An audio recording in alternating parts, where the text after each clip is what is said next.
Triangle chapter. इसमें सबसे पहले कॉरस्पॉन्डिंग पार्ट्स, ये मैं बता चुका हूं आपको। कॉरस्पॉन्डिंग पार्ट्स में कौन कौन आएंगे? साइड्स और एंगल्स, साइड्स और एंगल्स। अब triangle ABC is similar to triangle, similar नहीं, अभी ट्राइंगल लेते हैं, DEF। ठीक है, ये दो ट्राइंगल है, इनके कॉरस्पॉन्डिंग पार्ट AB का कॉरस्पॉन्डिंग, साइड में देखो AB का कॉरस्पॉन्डिंग कौन आएगा? DE। इसको नंबर डाल दो, फर्स्ट सेकंड थर्ड, ये नंबर फर्स्ट सेकंड थर्ड, तो फर्स्ट का कॉरस्पॉन्डिंग फर्स्ट ही होगा ना, सेकंड का कॉरस्पॉन्डिंग सेकंड और थर्ड का थर्ड, तो फर्स्ट और सेकंड का कॉरस्पॉन्डिंग फर्स्ट और सेकंड होगा, तो AB का कॉरस्पॉन्डिंग DE आ गया। BC का कॉरस्पॉन्डिंग सेकंड थर्ड का कॉरस्पॉन्डिंग सेकंड थर्ड EF, और थर्ड और फर्स्ट का कॉरस्पॉन्डिंग थर्ड और फर्स्ट ही होगा, तो CA का कॉरस्पॉन्डिंग FD। ठीक है, ये तो साइड्स हो गया। अब एंगल में देखो, एंगल A यानी फर्स्ट का कॉरस्पॉन्डिंग फर्स्ट, तो angle A equal to angle D। Second का कॉरस्पॉन्डिंग सेकंड, तो B का कॉरस्पॉन्डिंग E, और थर्ड का कॉरस्पॉन्डिंग थर्ड यानी angle C equal to angle F। ठीक है, उसी तरह देखो ट्राइंगल PQR, अभी ABC लेते हैं, इस ABC एंड ट्राइंगल FDE, ये फर्स्ट ये सेकंड ये थर्ड, ये फर्स्ट ये सेकंड ये थर्ड। अब इसका साइड क्या आएगा? 1 2 का 1 2। अब AB का कॉरस्पॉन्डिंग क्या आ गया? AB का कॉरस्पॉन्डिंग FD। सेकंड थर्ड यानी BC का कॉरस्पॉन्डिंग DE। थर्ड फर्स्ट का कॉरस्पॉन्डिंग यानी CA का corresponding third first EF।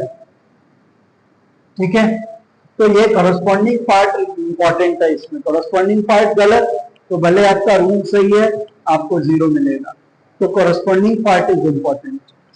First का कॉरस्पॉन्डिंग फर्स्ट, तो एंगल A का कॉरस्पॉन्डिंग F, एंगल B का कॉरस्पॉन्डिंग सेकंड का कॉरस्पॉन्डिंग सेकंड, B का कॉरस्पॉन्डिंग D, थर्ड का कॉरस्पॉन्डिंग थर्ड यानी एंगल C का कॉरस्पॉन्डिंग एंगल E।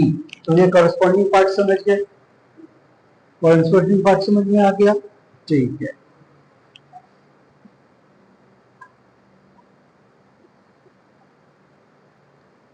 अब देखो कॉन्ग्रुएंसी ऑफ ट्राइंगल।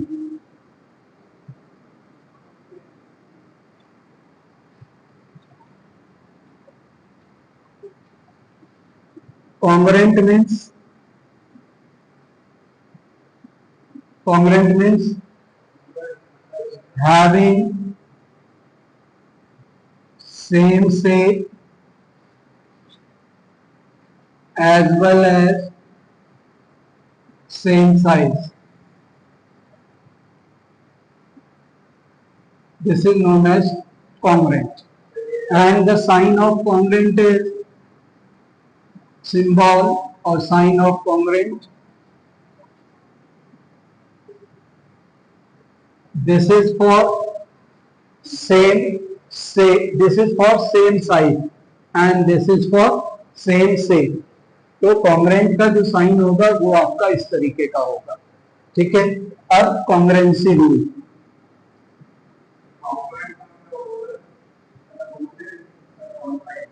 कॉन्ग्रेंसी रूल में पहला देखो, पहला है आपका SSS means side side side, means that if the two triangle corresponding sides are equal then that two triangles will be congruent। ठीक है, अब देखो ये ट्राइंगल है ABC और ये PQR। if AB equal to PQ, BC equal to QR, AC equal to PR, then triangle ABC congruent to triangle PQR by SSS congruence rule. ठीक है. Second condition, second congruency criterion is SAS, means that side angle side. क्या है? Side angle side means that वो angle दोनों side के बीच में होना चाहिए. वो दोनों साइड के बीच में एंगल होना चाहिए. Means angle should be included. Angle should be included. Angle दोनों के बीच में होना चाहिए. फॉर एग्जाम्पल देखो,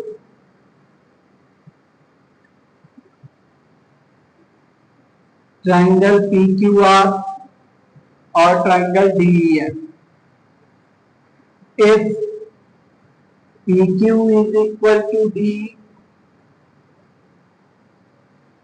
QR equal to EF, तो इस साइड के कॉरेस्पॉन्डिंग ये इक्वल हो गया, इस साइड के कॉरेस्पॉन्डिंग ये इक्वल हो गया. तो इंक्लूडिंग एंगल कौन सा आएगा? Angle Q is equal to angle E. Therefore triangle PQR is congruent to triangle DEF by SAS congruence rule. ठीक है, ये होता है SAS रूल. ओके. अब देखो third rule. Third rule is ASA, means angle side angle. अब इसमें side क्या होना चाहिए? इंक्लूडेड होना चाहिए. दोनों एंगल जो है वो इसी साइड पे होंगे. एक triangle PQR and triangle ABC, if angle Q is equal to angle B, angle R is equal to angle C, तो ये एंगल और ये एंगल इक्वल है, ये एंगल और ये एंगल इक्वल है, तो कौन सा साइड इक्वल होगा? क्योंकि ये दोनों एंगल कौन से साइड पर हैं? इस साइड पे हैं. ये दोनों एंगल कौन से साइड पे हैं? इस साइड पे हैं. तो ये दोनों क्या हो जाएगा? कॉन्ग्रुएंट हो जाएगा बाय ASA. तो साइड इसमें इंक्लूडेड होना चाहिए. साइड दोनों एंगल के बीच में होना चाहिए. और इसमें इससे पहले वाले में दो साइड थे, ये साइड ये साइड, ये साइड ये साइड, तो इसके इंक्लूडेड एंगल होने चाहिए. ठीक है. Therefore triangle PQR is congruent to triangle ABC by ASA congruence rule. ठीक है.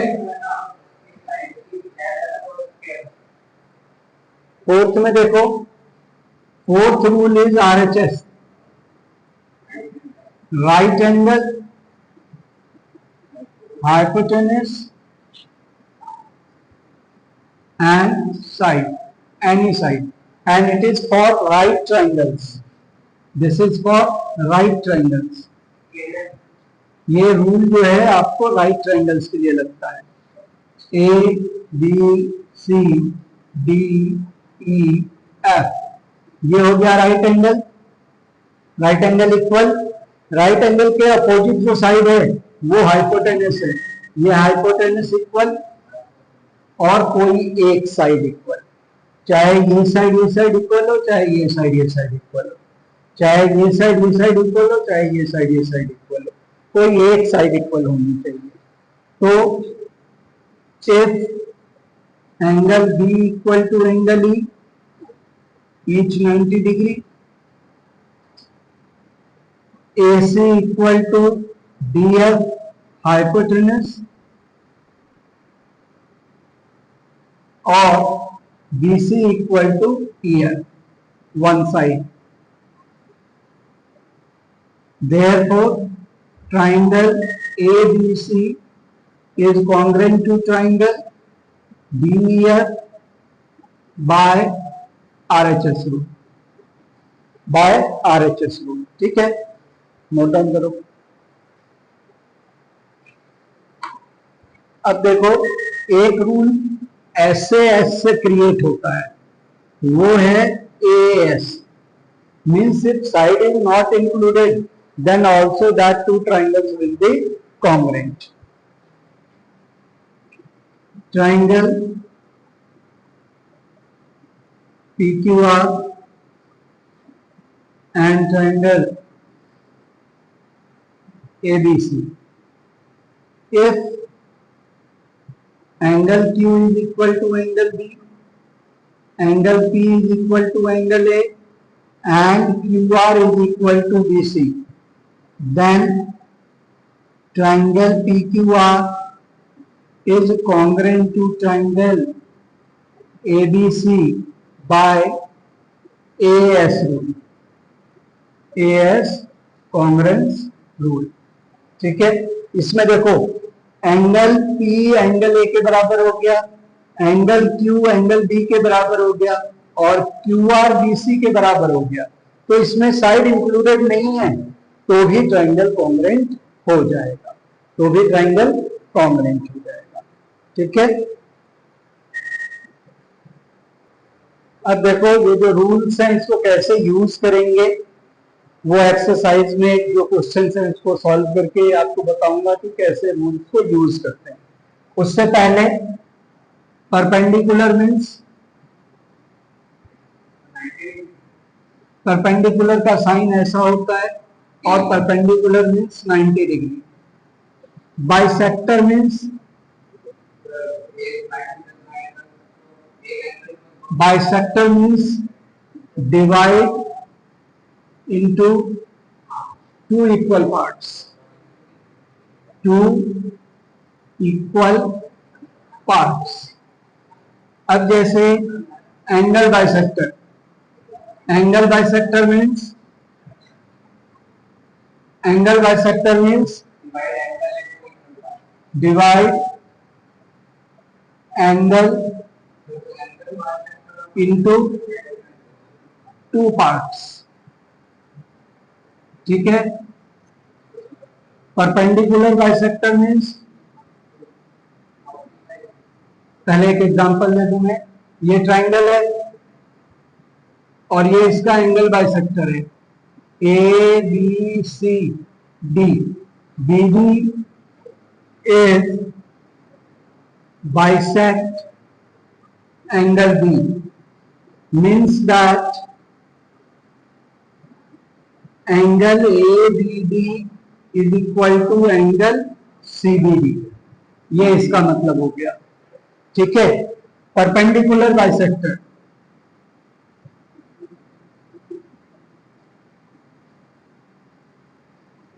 परपेंडिकुलर बाइसेक्टर मीन्स 90 डिग्री भी है और बाइसेक्ट भी कर रहा है, means line is 90 degree and also bisected। जैसे देखो ABC और AM परपेंडिकुलर है, AM is perpendicular bisector on BC, तो क्या हो जाएगा, angle AMB equal to angle AMC equal to 90 degree, पहला तो ये आ जाएगा, और BM इक्वल टू CM, ये हो जाएगा। परपेंडिकुलर बाइसेक्टर का ये मतलब होता है। ठीक है, ये इसके ऊपर 90 डिग्री भी होगा और इसको बाइसेक्ट भी करेगा, तो परपेंडिकुलर बाइसेक्टर मतलब ये कहते हैं। ठीक है, अब देखो एक ट्रायंगल है ABC, उससे पहले एक चीज समझ लो, if two triangles are congruent then their corresponding sides are equal and corresponding angles are equal. ठीक है, अगर दो ट्राइंगल कॉन्ग्रेंट हैं तो उनके करस्पॉन्डिंग साइड्स और करस्पॉन्डिंग एंगल्स क्या होंगे, इक्वल होंगे। देखो जैसे ये ट्राइंगल एबीसी है और ये ट्राइंगल पीक्यूआर है। If triangle ABC is congruent to triangle PQR, then AB equal to PQ, BC equal to QR, and AC equal to PR, and angle A equal to angle P, angle B equal to angle Q, or angle C equal to angle R. It means what? कि अगर हमको triangle के किसी भी side को equal करना है या किसी भी एंगल को इक्वल करना है तो हमें क्या करना होगा, ट्राइंगल को कॉन्ग्रुएंट करना होगा। ठीक है, तो क्या करना होगा, ट्राइंगल को कॉन्ग्रुएंट करना होगा। If we have two equal any two side और एनी साइड और any angle of the triangle, then we have to congruent that two triangles in which that side or angle is included. बात समझ में आई, clear है? हमें triangle कब congruent करना पड़ता है, जब हमें उसके कॉरस्पॉन्डिंग साइड और कॉरस्पॉन्डिंग एंगल को इक्वल करना होता है। ये आपको पहले समझना होगा कि अगर हमको किसी भी ट्राइंगल का साइड और किसी भी ट्राइंगल का एंगल इक्वल करना है तो हमको ट्राइंगल को कॉन्ग्रुएंट करना पड़ेगा। ठीक है, अब देखो इधर एक बार मैं वापस समझा रहा हूं। क्वेश्चन नंबर 2 में आपको जो दे रखा है वो दे रखा है कि एडी और इस फिगर में इसको इसमें ज्वाइन कर दिया है। अब इस फिगर में AD equal to BC given है, एंगल बीएडी ये वाला एंगल और सीबीए ये वाला एंगल, ये दो चीजें हमें गिवन है। हमें प्रूव करना है पहला ट्राइंगल एडीबी ये वाला ट्राइंगल और बीएसी ये वाला ट्राइंगल, ये दोनों ट्राइंगल हमको कॉन्ग्रुएंट करना है। तो दो चीजें तो हमें दे रखी है उस ट्राइंगल की, एडी इक्वल टू बीसी और angle BAD equal to CBA, ये हमको गिवन है। तो जो गिवन है वो तो लिख दिया करो। अब एक चीज बच गई, ये साइड आ गया, ये साइड आ गया, अब एक एंगल आ जाए तो ऐसे ट्राइंगल कॉन्ग्रुएंट हो जाएगा। ठीक है, तो साइड कौन सी आ गई, साइड कौन सी आएगी, एबी इक्वल टू एबी, ये कॉमन हो गया, ये साइड कॉमन हो गई। तो एस से दोनों ट्राइंगल क्या हो गए, कॉन्ग्रुएंट हो गए। दोनों ट्राइंगल किससे कॉन्ग्रुएंट हो गए, एस से। ठीक है, तो पहला प्रूफ हो गया आपका एस रूल से ट्राइंगल कॉन्ग्रुएंट। दूसरा आपको प्रूव करना है बीडी इक्वल टू एसी, यानी बीडी इक्वल टू एसी। तो अगर ये ट्राइंगल और ये ट्राइंगल सिमिलर है तो इसका साइड भी इक्वल होगा। तो साइड इक्वल हो गया, इसको हम लिखते हैं CPCT, corresponding part of congruent triangle. अब थर्ड देखो, सेकंड भी हो गया, थर्ड आपका क्या है, थर्ड है एंगल बी एबीडी और बीएसी, एबीडी ये वाला एंगल, ठीक है, और बीएसी ये वाला एंगल, ये दो एंगल हमको इक्वल करना है। तो ये ट्राइंगल एबीडी और ये ट्राइंगल बीएसी दोनों ट्राइंगल कॉन्ग्रुएंट है। तो लिखोगे because triangle ADB is congruent to triangle BAC, therefore angle ABD equal to angle BAC CPCT, and it is proved। अब देखो नेक्स्ट क्वेश्चन में यहां पे आपको गिवन है BC परपेंडिकुलर ऑन AB और BA परपेंडिकुलर ऑन AB, ठीक है, और गिवन है AD इक्वल टू BC, ये हमें गिवन है। प्रूफ क्या करना है? तो प्रूफ हमें करना है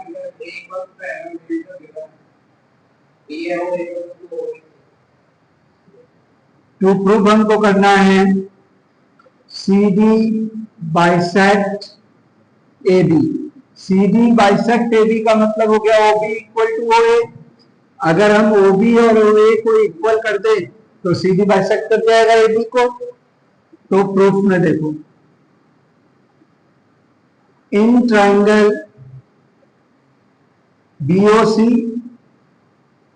एंड ट्राइंगल AOD, ठीक है, BC इक्वल टू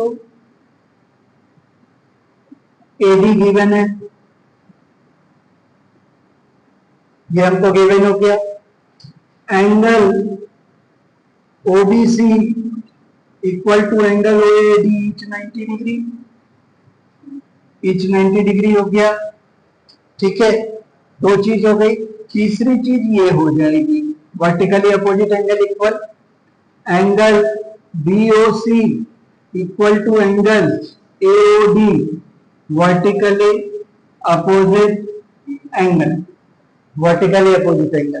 तो एंगल साइड से दोनों ट्राइंगल क्या हो गए? Congruent. Therefore triangle BOC is congruent to triangle AOD by angle side। Angle side congruency rule से दोनों ट्राइंगल कॉन्ग्रुएंट हो गए। दोनों ट्राइंगल कॉन्ग्रुएंट हो गए तो क्या होगा? OB इक्वल टू OA, ये हो जाएगा आपका CPCT। जब OB और OA इक्वल हो गया तो क्या होगा? Therefore CD bisect A and it is proof, ठीक है। चलो अब इस क्वेश्चन में अपने को दे रखा है, गिवन क्या है? गिवन है L is parallel to M, P is parallel to Q, ठीक है। टू प्रूव हमें करना है, हाँ वो Q है। प्रूव हमें करना है triangle ABC is congruent to triangle CDA, ठीक है। ये ट्राइंगल और ये ट्राइंगल हमको कॉन्ग्रुएंट करना है, ABC और CDA, ये दोनों ट्राइंगल हमको कॉन्ग्रुएंट करना है। बिकॉज ये और ये पैरेलल है तो ये एंगल और ये एंगल इक्वल। अब प्रूफ में आ जाओ। Because L is parallel to M, therefore angle BAC equal to angle ACD, ये हो गया आपका अल्टरनेट एंगल, ठीक है। Because P is parallel to Q, P और Q पैरेलल है तो क्या होगा? ये और ये पैरेलल है तो ये एंगल और ये एंगल नहीं, ये एंगल और ये एंगल इक्वल होगा। कौन सा एंगल इक्वल होगा? BAC equal to angle BCA, ये अल्टरनेट एंगल हो गया BCA। और PQ पैरेलल है, P और Q पैरेलल है तो ये एंगल और ये एंगल इक्वल हो जाएगा। Angle BAC equal to angle ACD, ये भी हो गया अल्टरनेट एंगल, ठीक है। और AC कॉमन, AC क्या हो गया? Common. AC equal to AC common, ठीक है। AC क्या हो गया? कॉमन हो गया। तो एंगल साइड एंगल से दोनों ट्राइंगल क्या हो गए? कॉन्ग्रुएंट हो गए। Angle side angle, therefore triangle ABC is congruent to triangle CDA by angle side angle rule, ठीक है, and it is प्रूव्ड। ठीक है, समझ में आ गया। ये एंगल और ये एंगल इक्वल क्यों हुआ? क्योंकि ये और ये पैरेलल है। ये एंगल और ये एंगल क्यों इक्वल हुआ? क्योंकि ये पैरेलल है। तो और A B A C common आ गया, तो एंगल साइड एंगल से दोनों ट्राइंगल कॉन्ग्रुएंट हो गए। ठीक है,